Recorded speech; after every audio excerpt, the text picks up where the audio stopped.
Hey, good afternoon YouTube. Welcome to another episode of Life of Brian. I just did a quick hand wash on my 2009 ZR1, and I know it still looks pretty horrible, guys, but you know, it's not as bad as it was before, trust me. And I thought it would be actually a good time to shoot a quick video on this car. It's been a minute, and yeah, this car in particular, this 2009 ZR1, has kind of actually made me into a Corvette fanboy, lowercase f. You know, prior to me getting this car several months ago, guys, I never was a fan of Corvettes. I kind of thought of them as kind of like a Mustang, in the sense that, you know, everyone has one. You know, nothing really special about it. Yeah, I get it. C8's come out, mid-engine, looks nice. You know, ZR1, crazy performance for an affordable price point. But I just never really liked the look of them. Maybe because I guess I just saw them everywhere, and usually cars that are, you know, fairly common, I just kind of automatically have a bias against them for some reason. You know, I heard the things, you know, people post like, you know, they're made of plastic, they're cheap, chintzy interiors, poor man's this or that. And, you know, I never really gave them a second thought or a second look. And this ZR1 came up for sale, and I kind of was torn for a good amount of time on whether or not to get it. I was like, oh, it's a Corvette, you know, I'm gonna have to pick up golf or become a dentist for my part-time hobby. But, you know, all jokes and stereotypes aside, I can see why this car is so popular and so ubiquitous and such a great seller. Because I mean, this ZR1 in particular, again, I can't speak to the standard, I'm going to try the base model or the Grand Sport or even the Z06. I can only really speak to the ZR1, this ZR1 in particular. But it's a fantastic car, and you know, it's really kind of made me a convert in terms of the way these drive, the way they handle. You know, reliability I can't speak to yet because I haven't had it long enough, but yeah, it just really made me a big fan of the brand. I find myself kind of reading more up on the Corvette, yeah, watching YouTubes about the Corvette Museum. Every time a Corvette kind of passes me, I kind of make a note to see what year, what model, what trim it is. And yeah, I mean, I don't know, ashamed's not the right word, but I kind of feel funny that whenever I would go out to pick a car to see which one I want to drive, this one usually tops the list above really a lot of my other choices. And it's just a fun car to drive. It's a great handling car. Again, you get great power, great torque. It's just kind of a under the radar supercar, really. And if you had any other badge on it, if you had an Italian badge on it, Italian name on it, no one would, you know, think twice about whether or not this is a supercar. Now, of course, what really kind of does this in, or specifically this era of the Corvette in, is really the interior, the really horrible chintzy interior, which again improved in the C7 era to be sure. And the C8, of course, took it to another level. But this interior is nothing to write home about. These seats are horrible, no support whatsoever. But, you know, it doesn't hurt my back at least. So shifter's pretty good. Shifter's nice. I like the round steering wheel. I'm a huge proponent of round steering wheels as opposed to the flat bottom or the yokes or the whatever crazy steering wheels there are nowadays. So I do like that.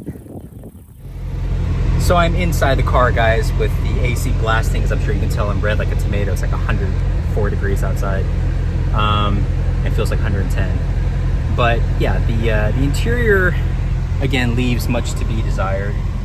It's not the most beautiful or aesthetically pleasing or, you know, high quality, high-end materials, but the shifter's nice. The shifter's actually very nice. Not notchy. Clutch isn't bad. Again, I love the round steering wheel.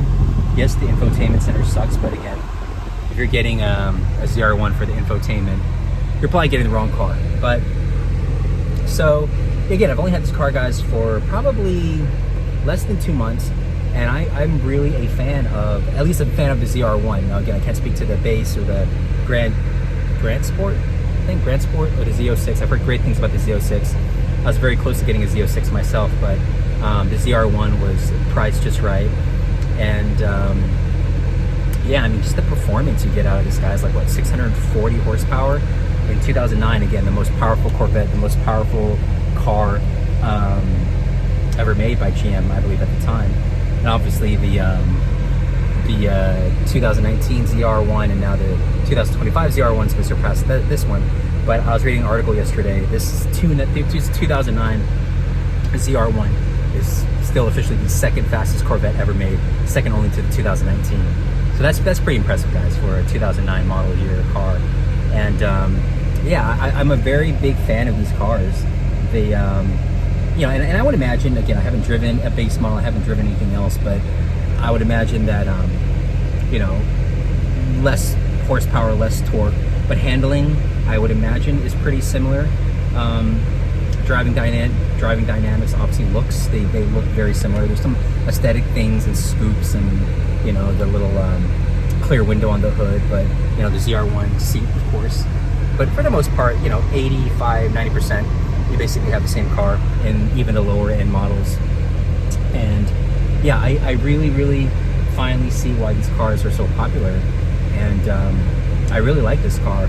And I've kind of, when I got it, I was like trying to find reasons to hate it or, you know, get buyer's remorse, like what have I done? And I really kind of had that oh shoot moment when I actually decided to get it. I was like, oh my God, why did I get a Corvette?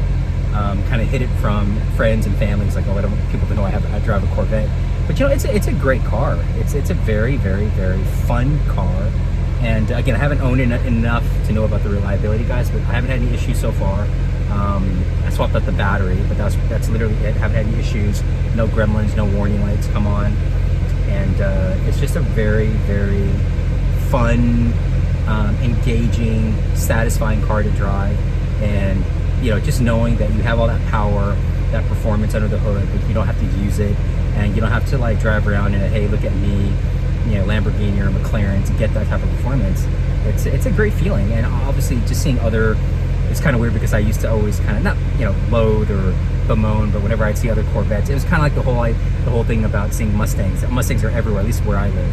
And whenever I see a Corvette, it's like, oh, there goes another Corvette, there goes another Corvette. I never gave it a second look or a second thought. But honestly, this may be blasphemous. I like the look of the C6. I like the circular taillights. And I like the front engine look, the profile of the C6 and the C7 even.